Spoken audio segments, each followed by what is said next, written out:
दोस्तों, क्या आपने सोचा है कुरान में ऐसे स्पेस के राज का जिक्र है जो साइंस ने अभी अभी समझा है? नबी मोहम्मद एक रेगिस्तान में बिना टेलीस्कोप के ऐसी बातें कैसे जानते थे? ये सिर्फ अल्लाह का कलाम हो सकता है। कुरान सिर्फ इबादत की किताब नहीं, बल्कि इंसानियत के लिए हर शोबे में हिदायत है। आज हम देखेंगे कैसे कुरान ने ब्लैक होल्स, डार्क मैटर और गैलेक्सीज जैसे कॉस्मिक फेनोमेना का इशारा दिया।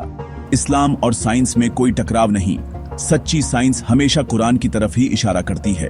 तो चलिए शुरू करते हैं ये ईमान अफरोज सफर और देखते हैं अल्लाह ने अपने कलाम में क्या निशानियां रखी हैं।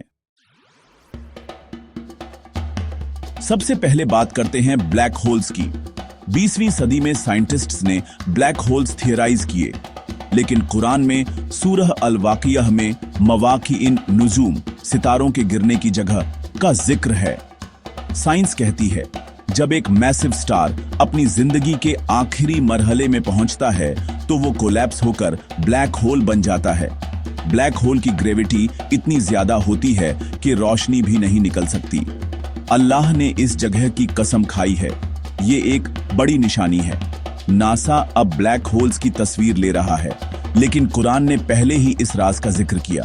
क्या यह मुमकिन है कि यह इल्म इंसान के पास था? नहीं, यह सिर्फ अल्लाह का इल्म है। सुभान अल्लाह। अब बात करते हैं एक्सपैंडिंग यूनिवर्स की। एडविन हबल ने 1929 में डिस्कवर किया कि यूनिवर्स हर लम्हा फैल रहा है, लेकिन कुरान में सूरह अद-दरियात में है हमने आसमान को बनाया और हम उसको एक्सपैंड कर रहे हैं। अरबी लफ्ज मूसीऊन, एक्सपैंड करने वाले, कुरान ने पहले ही यूज किया। उस दौर में जब सब स्टैटिक यूनिवर्स मानते थे, कुरान ने एक्सपेंशन का जिक्र किया। नबी मोहम्मद के पास ना टेलीस्कोप था, ना टेक्नोलॉजी। ये अल्लाह का इल्म है। कुरान वक्त और स्पेस की कैद से आजाद है, हर दौर के इंसान के लिए हिदायत है। आज की साइंस के लिए सबसे बड़ी पहेली डार्क मैटर और डार्क एनर्जी। यूनिवर्स का सिर्फ 5% हिस्सा दिखाई देता है, बाकी 96% अनजाना है। डार्क मैटर ना एब्जॉर्ब करता है, ना रिफ्लेक्ट, ना इमिट, सिर्फ ग्रेविटी से पता चलता है। डार्क एनर्जी यूनिवर्स को एक्सपैंड कर रही है।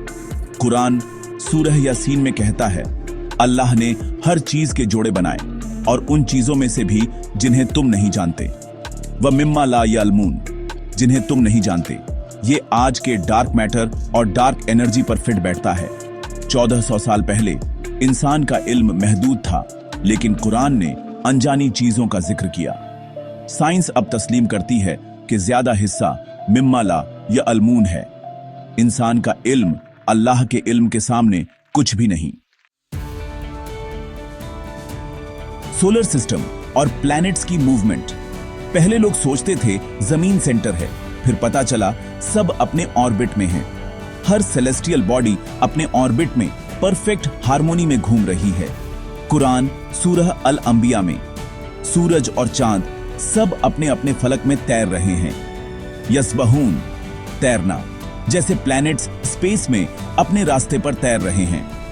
उस दौर में जब लोग जमीन को साकिन मानते थे, कुरान ने डायनामिक यूनिवर्स का तसव्वुर दिया। ये कुरान का इल्म इंसानी इल्म से बुलंद है। अल्लाह की कुदरत और निजाम की परफेक्शन पर गौर करें।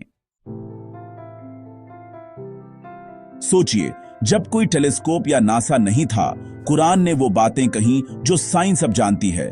Black holes, expanding universe, dark matter, orbits. Quran ने सबका इशारा दिया।